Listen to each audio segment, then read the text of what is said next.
Hello, I'm Darren Slack with NFA's QBcast, your weekly prep talk podcast designed to help you set your thermostat and to prepare you to play your best on game day. It's week 8 on our journey, and for some of you it's more and others it's less, but at this point in the mid-season, it's been our goal to take a step back and evaluate ourselves as we continue our discussion of what it means to be at this point. Today's episode, I want to challenge you to maximize priorities, manage perspective. First, let's talk about maximizing priorities.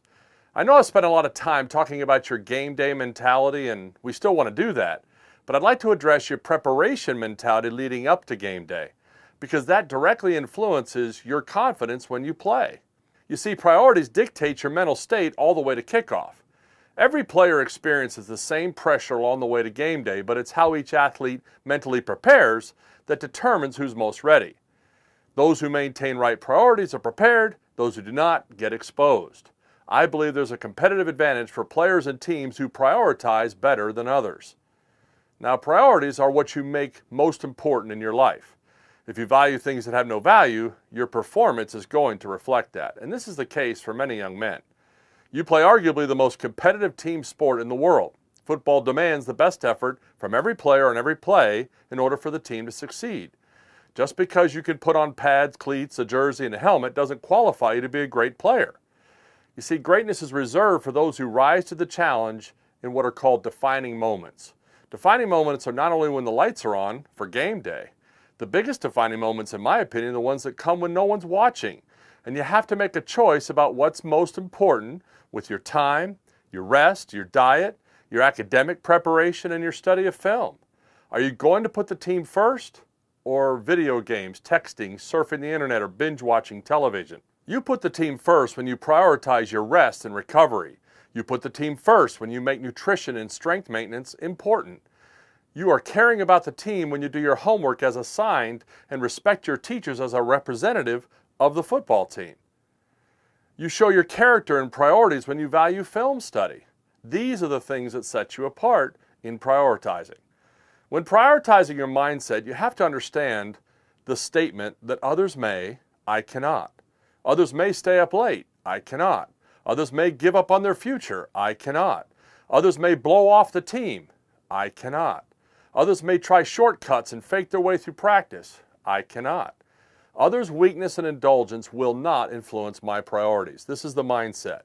Now, it sounds noble to say these things, but the men who get the chance to represent their teams on the bigger stage in college and the pros realize the phenomenal amount of small sacrifices that had to be made when no one was watching.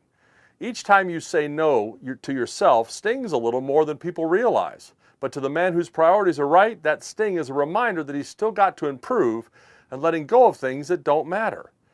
Talent will only take a player so far. It's his character demonstrated through right priorities at the right moment, even when it's hard and no one cares what you're doing.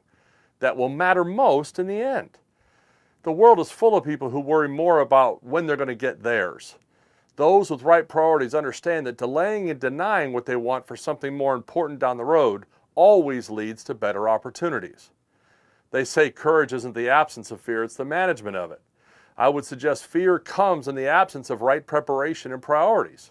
Courage is the fierce determination to make important what others don't have the will to pursue. Courage understands the priority of what's important and embraces it. Fear comes when someone knows what they should do, but their will is too weak to embrace it. They know deep down that if they can't overcome the slight pain of saying no to their own urges and indulgences in themselves, how can they ever hope to endure the significant pain of competition and defeat someone else? Maximizing priorities is staying hungry enough in your sense of purpose to eat the pain of preparation and self-denial one bite at a time. I believe each time that happens, that bitter-tasting moment is transformed into the steel of your soul, a character that is strong in adversity. Can I just encourage you to keep your head down, consider what's before you, chew those grisly, tough moments of self-denial, and by all means, keep swallowing. It's going to pay off. Now let's talk about managing perspective. Perspective is your attitude or point of view towards something. Everyone has a different perspective on just about everything. Now, as the season winds down, it's pretty common for teams who started unified in their hopes for a championship to see their perspectives splintering into 1,000 different pieces for any number of reasons. This is often why teams who look so good early on lose a lot down the home stretch.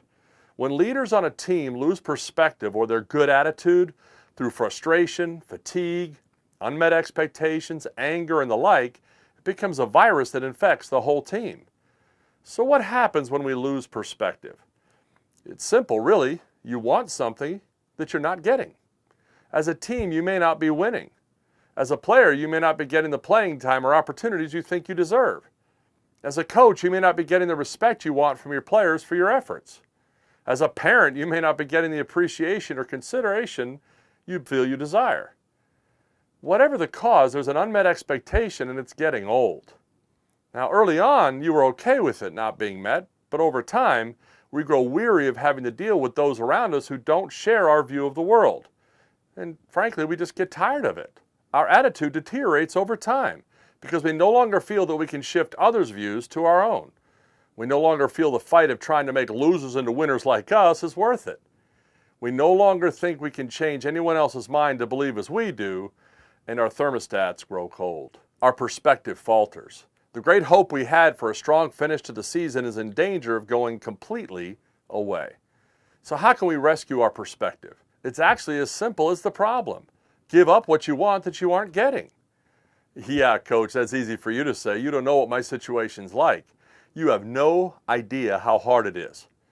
Well, could the possibility be that the reason you perceive things to be so hard is because the thing you want that you aren't getting makes it seem that way? What if you let it go? Your need to be right, your need for validation, your need for respect, your need to be approved, your need to not be picked on, your need to feel important. What if you simply tossed it into the wind? I know what you're thinking. Well, who's going to care about it if I don't? Someone has to care about what matters to the team. You see, when we resist a significant course change in our expectations, we often immediately resort to defending them as noble and just. We do that because we value our expectations of others as something that everyone should appreciate. Well, this is dangerous and self-serving. No one owes anything on a team except what they are willing to give up for that team. Expectations we have of others must be diminished and replaced by an attitude of serving others. That's what makes a team go. Perspective is restored through giving to others what they need, not demanding what we can't get from them. I found that when I abandon my expectations of others and just get back to serving like I did when I was stronger, I often get the respect, appreciation, and kindness I felt I wasn't before. But even if I don't get it, I'm free from my frustration towards others' faults because my view is not on what they aren't doing for me, but rather continually on what I'm committed to do for them. It's all where my eyes are focused. Not getting what you want and focusing on it is a perspective killer, a season killer, a team killer to the great effort we started with. When you lose the reason you committed to this team in the first place, it's only a matter of time before things get really bad in our attitudes. So to get it back, you need only to let go of the unmet expectations you have and remind yourself why you cared about this team in the first place. Because you love them and you chose to serve them. Whether you're a coach, a player, a parent, a fan, perspective is best preserved in serving, not self-pity. And on game day, there's no more critical thing than that perspective when the team needs your very best. I hope that's encouraging to you. We're proud of what you're trying to accomplish for your team. I wish you the best of luck this week. We'll see you next week after you bring home the victory.